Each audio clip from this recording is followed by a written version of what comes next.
ಬಂಗಾರದ ಕಳಸ.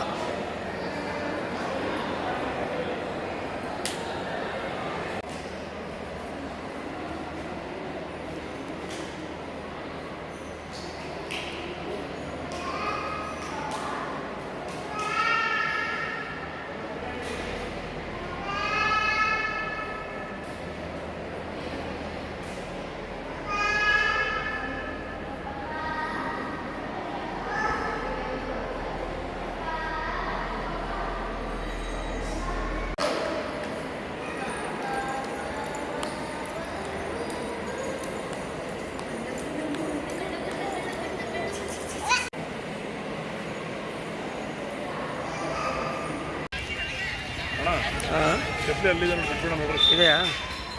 ಒಂದು ನಿಮಿಷ ಹಂಗೆ ಬಂದಿದ್ರು ಸರಿ ಹೋಗ್ತಿತ್ತು. ಸುಮ್ಮನೆ ಎಲ್ಲ ನೋಡಿ.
ಮಂತ್ರಾಲಯದಲ್ಲಿ ಈಗ ಸ್ವಾಮಿಯ ದರ್ಶನವನ್ನು ಪಡೆದು ಬಂದೆವು.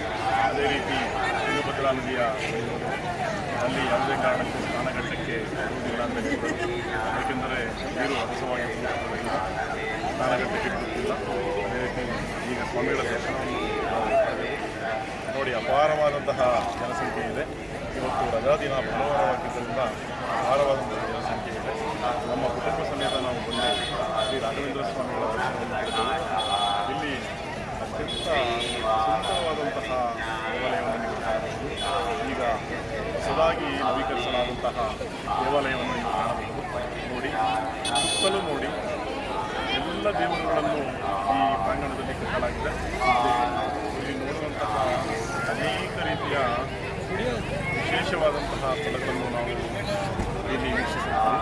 ಶ್ರೀ ರಾಘವೇಂದ್ರ ಸ್ವಾಮಿಗಳ ಮಠದಲ್ಲಿ ಬೆಳಗ್ಗೆ 11 ಗಂಟೆಯಿಂದ ಮಧ್ಯಾಹ್ನ 1:30ವರೆಗೂ ಅನ್ನಪ್ರಸಾದ ಇರುತ್ತದೆ.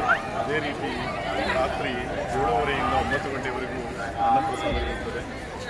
ಈ ಕ್ಷೇತ್ರದ